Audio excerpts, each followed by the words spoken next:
The shot didn't sound heroic. It sounded small, one hard crack swallowed by bigger guns, yet the effect traveled down a Confederate line like a dropped wire. A mounted officer jerked in the saddle, one arm flung wide as if he'd been yanked by an invisible hook, and the men behind him hesitated just long enough for fear to find a doorway. 12 minutes. That's the number the survivors whispered later, because time felt strange on July 2nd, 1863, bending, snapping, disappearing in gunsmoke, and because in that brief stretch, witnesses on the Union side would claim they watched officer after officer fall. As many as 7, not from a cannonball, not from a sweeping volley, but from a single, steady-handed sharpshooter who had built himself a rest out of something every soldier in America recognized: fence rails. They mocked it at first. They called it farmer nonsense. They said a barrel resting on hard wood would throw the shot. They said tearing down fences was forbidden, that it would get you punished, that it would get you hated by locals, that it would get you killed because the first thing a good marksman does is avoid making a neat little shooting bench for the enemy to find.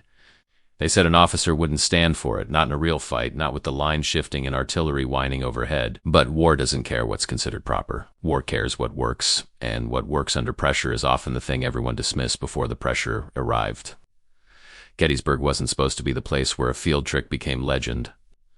It was supposed to be a crossroads battle, a clash of big formations deciding the war's direction. Yet on the second day, as the fight swelled across the wheat field, Devil's Den, the peach orchard, and the stony ground south of Cemetery Ridge, the war became a series of immediate problems.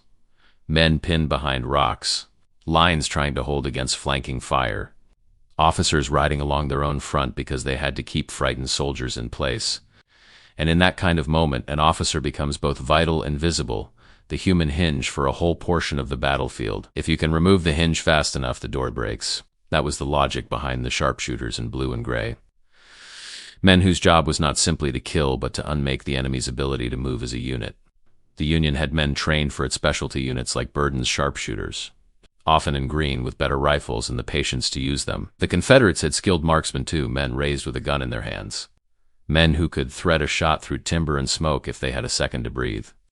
At Gettysburg, the ground made their craft even deadlier. Stone walls and boulders offered natural hides. Fences cut the fields into lines and angles. Elevation gave sight lines and sudden flashes when smoke thinned. And officers, even when they tried to hide their rank, carried themselves differently. They stood or rode where the men needed to see them. They gestured. They stared toward danger instead of away from it. In the early hours of July 2nd, south of town, the battle's center of gravity was shifting. Union lines had extended, and Confederate forces were probing, then attacking, trying to roll up the Union left. It was chaotic. Commands collided. Units arrived at a run and went into position without time to study the ground they were about to die on. In that churn, the sharpshooter, call him a composite if you need honesty, because war legends rarely belong to one neat name, was a Union marksman attached to a skirmish line thrown forward near a patchwork of fences and low rises. He'd been practicing for months, not just firing at distance, but firing under stress, breathing, squeeze, follow through, reload, repeat. He knew the weakness of his own hands, how they shook after a hard march or a fright. He knew the truth every shooter learns. The rifle isn't the whole equation. The platform matters. A bullet leaves a barrel in a fraction of a second, but your body wobbles all the time, and that wobble becomes inches at 200 yards and feet at 400. The old farmers knew it too. They rested rifles on fence rails. They used them to steady a shot in a wind that made standing aim worthless. In many armies, though, such rests were frowned upon. Some officers feared men would dismantle property and create a mess, or that a rigid rest would change the rifle's point of impact. Others simply thought it looked undisciplined, too much like hunting, not enough like war. But Gettysburg had already turned discipline into improvisation. Men were ripping fences apart for cover, stacking rails as bullet-stopping barriers, burning them at night for warmth when they shouldn't have. In that environment, the sharpshooter's idea was simple: build a rest that made his rifle a machine and then use it on the most valuable targets on the field officers. He chose a place where the rails already lay half-torn, a section of fence that could be rearranged into a low cradle. He didn't rest the barrel directly on the wood. That would shift the harmonics and throw the shot. Instead, he wrapped a folded blanket or a coat sleeve around the rail, creating a soft support that dampened vibration and let him slide the rifle in tiny increments. He angled the rails to form a narrow slit rather than a wide opening. He understood that the first danger wasn't missing. It was being seen. A muzzle flash in daylight is subtle, but movement is not. so he used the rails to hide his hands and shoulders, making only the smallest essential part of his body visible. He also timed his first shots with the larger noise on the field. When artillery boomed, he fired in the same second, letting the world's loudest sounds erase his own. The mockery came from nearby infantrymen who didn't trust tricks, and from an officer who warned him not to waste time building a nest when the line might move. But the sharpshooter wasn't building comfort, he was building speed. With a stable rest, he could reacquire a target faster. He could reload without shifting his body as much. He could fire, work the action, and settle back on the exact sight picture, again and again, like a man operating a dangerous tool. Then the Confederate push began to swell across the broken ground. And the officer problem, men on horseback, men with swords, men waving hats to rally troops, stepped into his sights. He picked one, not the closest, not the loudest, the one whose presence held the line together. He felt the rifle settle into the rail cradle. He exhaled, half-breath, and pressed. The first officer fell, and it was like watching a rope cut, the way a small event can change the posture of 50 men at once. A few seconds later, another target appeared, and the sharpshooter realized the fence rail rest wasn't just helping him hit, it was helping him hunt, because now his rifle returned to the same point again and again with mechanical certainty, and the battlefield was about to give him more targets than one man should ever be able to claim in 12 minutes. The trick's real power wasn't accuracy alone. It was repeatability. In a normal firing position, even a good marksman's body drifts after a shot, shoulder shifts, elbow slides in dirt, cheek weld changes, and the next sight picture becomes a new problem. With the fence rail rest, the problem stayed nearly the same. The rifle recoiled and returned to the cradle. The blanket-trapped rail absorbed the tiny shocks. The marksman's left hand could make micro-adjustments like turning a dial, not wrestling the gun back into place. That meant time saved between shots, and in a battle as dense as Gettysburg's second day, time saved becomes kills, and kills become influence. He was not shooting at shadows. He was studying shapes. Confederate officers, despite every effort to blend in, had to do officer things. They had to ride forward and back. They had to point. They had to gather men into new lines when units tangled. They had to maintain pressure in a landscape of boulders and walls where the attack could stall at any. The sharpshooter's eyes learned a pattern. The officer on horseback are standing higher than others.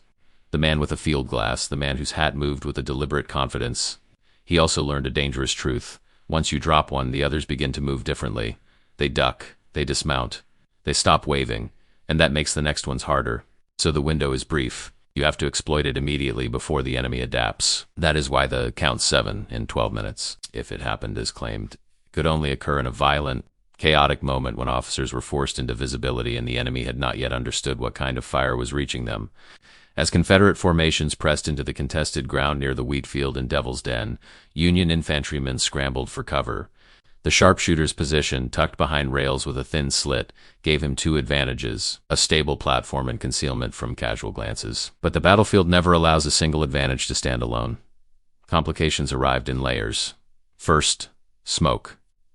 It drifted in sheets that made targets appear and vanish, turning clear aim into guesswork.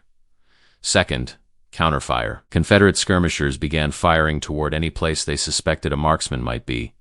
Because once officers fall, the first instinct is to blame a sniper. Bullets started snapping into the rails. Chips of wood flew. The sharpshooter felt the rail shudder near his face and realized the same structure that steadied him could also become a locator if the enemy saw it. Third, ammunition and reload speed. Civil War rifles were not modern instruments. They required deliberate loading. Even a practiced man needed seconds that felt like hours while exposed. The rest helped here too. He could keep the rifle pointed generally downrange while working the reload, minimizing unnecessary movement. Still, he had to choose shots carefully because the act of firing attracted attention. Fourth, the enemy's adaptation cycle. After the first or second officer dropped, the Confederate line's posture changed. Men began pulling officers down by instinct, urging them to crouch. Horses were led behind cover. Some officers dismounted, using infantrymen as shields, not out of cowardice but out of survival. It made targets smaller and rarer. The sharpshooter needed to read the field faster than the field could hide itself from him. This is where the fence rail rest became more than a bench, it became a thinking tool. He could keep his sight picture aligned on the likely corridor where an officer would appear, a gap between boulders, a fence corner, a slight rise where a leader would naturally go to see over his men. He didn't chase the battlefield with frantic sweeps. He held the corridor and waited for the next figure to step into it. When the cannon boomed again, he fired again, using the noise as a cloak. A second officer fell, and this one caused a visible ripple. A small knot of Confederates hesitated, then surged forward awkwardly like a body moving without a head. The sharpshooter spotter, if he had one, perhaps an infantryman pressed into service, or another marksman near him, murmured adjustments. Higher, a hair left, new one by the rock, watched the rider, but even without a spotter, the marksman had his own feedback. The way men reacted, the sudden collapse of a figure, the scrambling hands that always betray where a leader went down. Another complication hit. A Confederate marksman, experienced enough to recognize the pattern of timed shots with artillery, began scanning for the source. Counter-sniping is a deadly chess game, one man searching for the smallest unnatural stillness while the other tries to remain unseen. The sharpshooter felt bullets striking close, not random volleys but aimed fire, the kind that walks toward a hide. He adjusted by doing something that looks minor but matters. He stopped firing twice from the same angle. He slid his body a foot along the rails, shifting the muzzle position within the slit. He lowered the rifle by inches, raising it only at the last second. He used the blanket wrap not just as support but as camouflage, keeping the dark cloth visible rather than the bright metal that reflects. Then, as Confederate pressure peaked, more officers were forced forward. This is the cruel logic of command. The more the line wavers, the more leaders must expose themselves to steady it.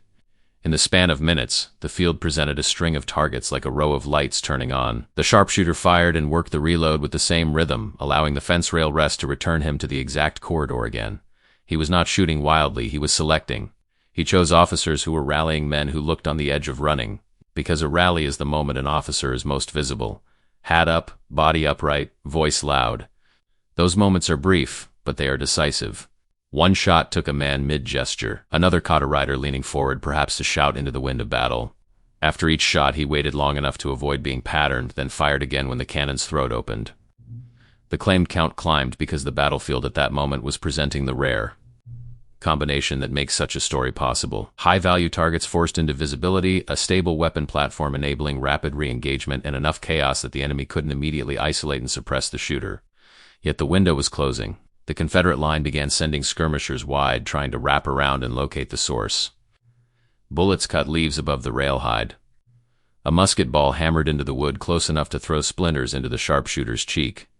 He tasted sap, dirt, and cordite. The same improvised rest that made him lethal was now a magnet for return fire.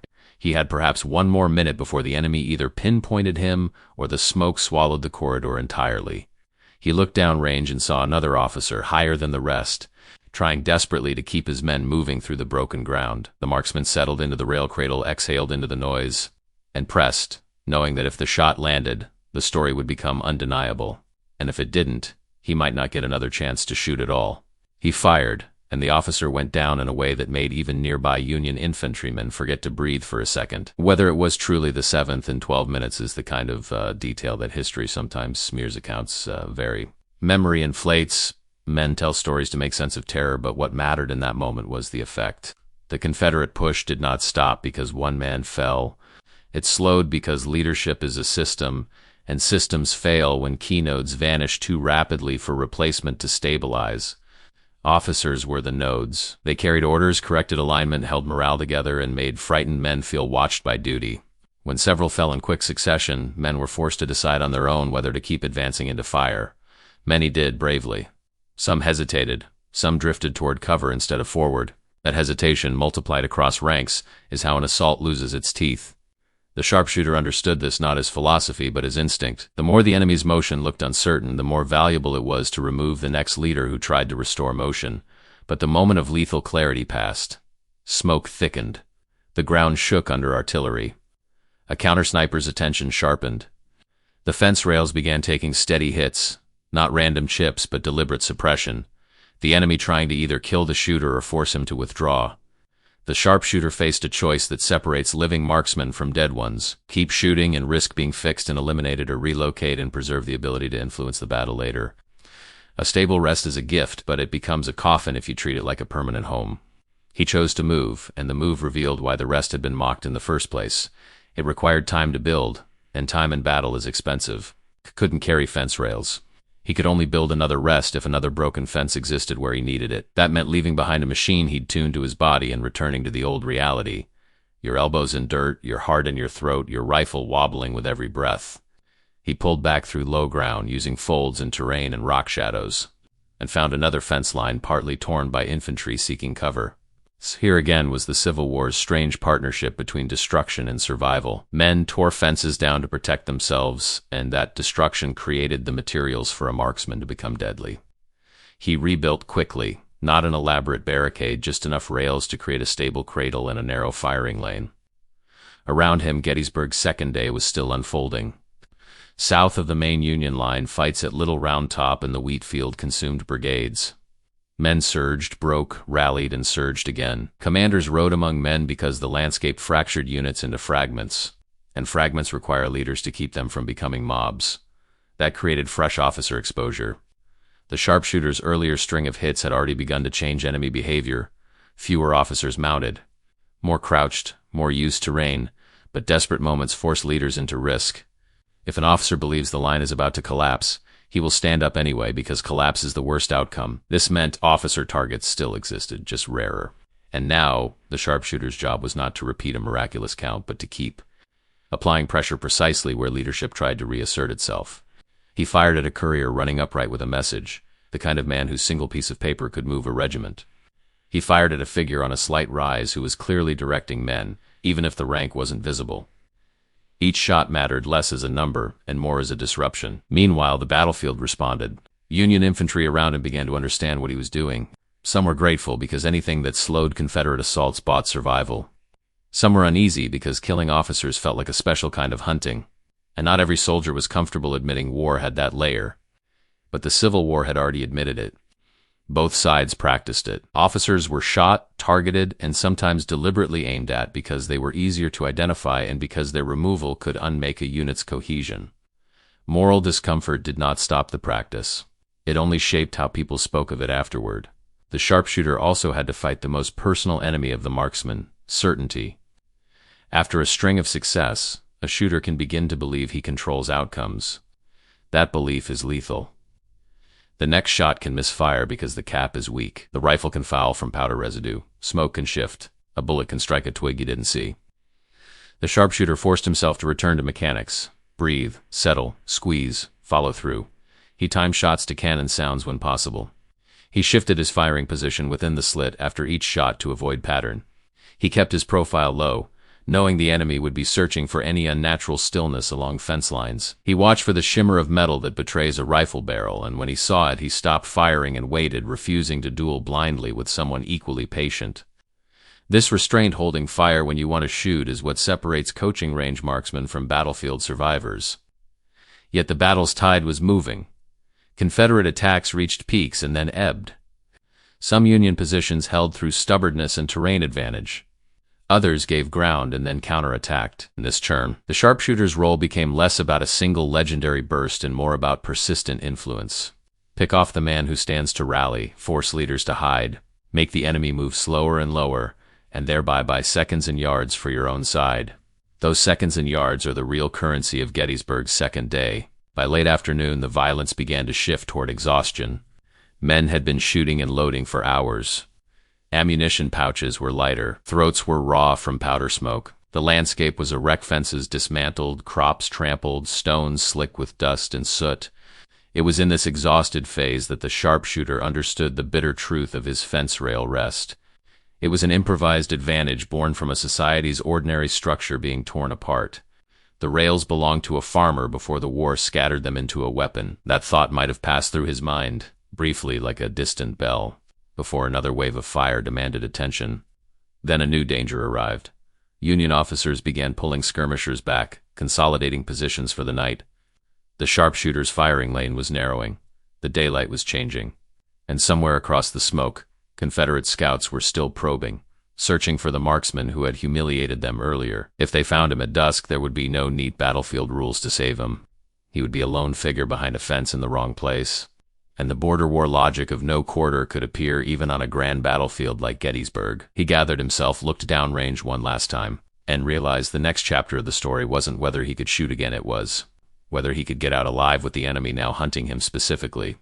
Because the men who survived the 12-minute legend had decided they needed a legend of their own, the legend of the sharpshooter they caught and silenced.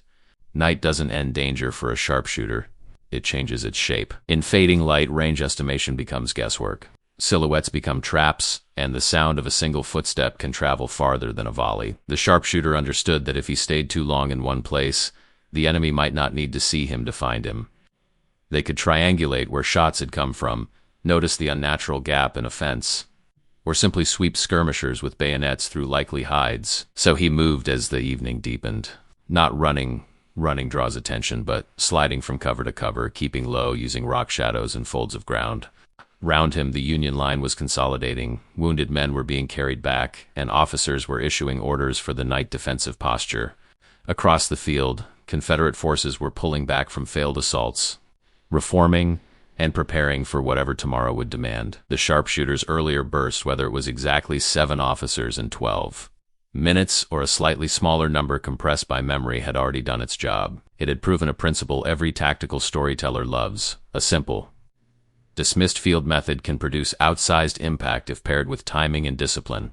The fence rail rest worked because it made the rifle stable, reduced the shooter's wobble, and allowed rapid, repeatable re-engagement in a corridor crowded with high-value targets. It also worked because officers were forced into visibility in those minutes, and it worked because the shooter used battlefield noise artillery and mass volleys to mask his own shots and delay the enemy's ability to locate him. Those are mechanics. They are not magic. And that is why the story is powerful. It suggests that in the chaos of war, you can sometimes carve a sliver of control by mastering small details. Yet the story's darker lesson is its cost. The fence rails he used were someone's property, part of a civilian world that was being dismantled into cover, firewood, and weapon platforms. Gettysburg's fields were not designed for war. War repurposed them without asking. In that sense, the fence rail rest is a metaphor for the whole Civil War. Ordinary structures torn apart and used to kill, then perhaps rebuilt later with scars in the ground. After the battle, stories like this spread because soldiers needed to believe their suffering had logic.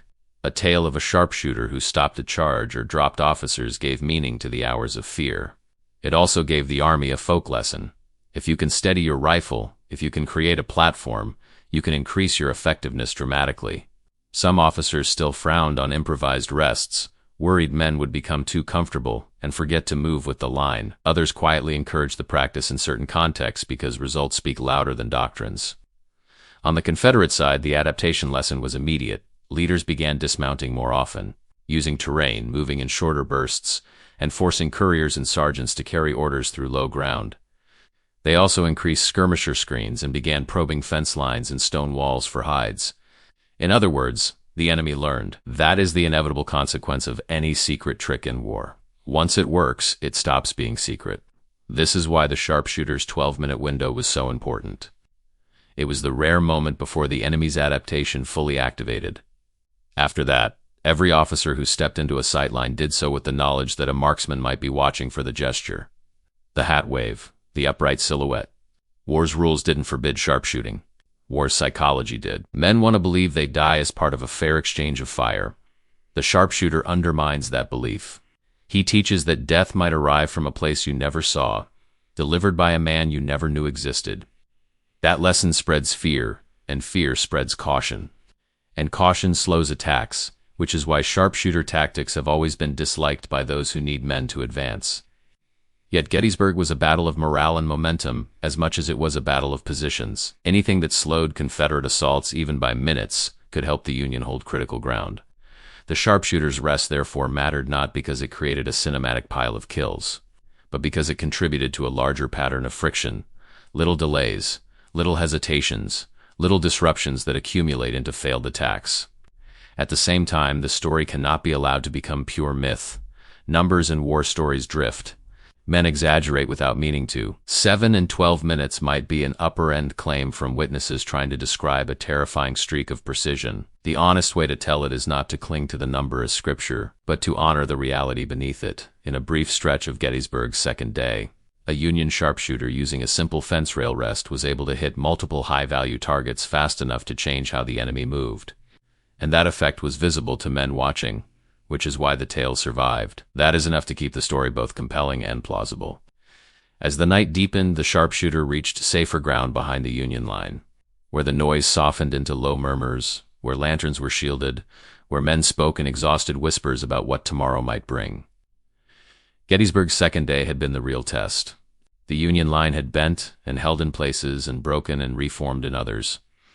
The Confederate Army had spent enormous effort trying to unhinge it, and now both sides were worn, but neither was finished. The sharpshooter's hands ached from loading and firing. His shoulder felt bruised from recoil. His mouth tasted like burnt powder. He looked back once toward the dark field where fences lay broken, and he understood that his band trick had succeeded in the only way war measures success. It bought time. But time in a battle like Gettysburg doesn't get stored. It gets spent. Tomorrow would demand more spending. Tomorrow the war would move from scattered, brutal fights into the kind of grand, terrible gamble that commanders make when they believe one final shove can change history. And as he lay down in the dark, rifled close, the sharpshooter realized the true cliffhanger of his story wasn't whether his fence rail rest worked. It was whether anything, including all the clever tricks on earth, could stop what was coming next across those fields.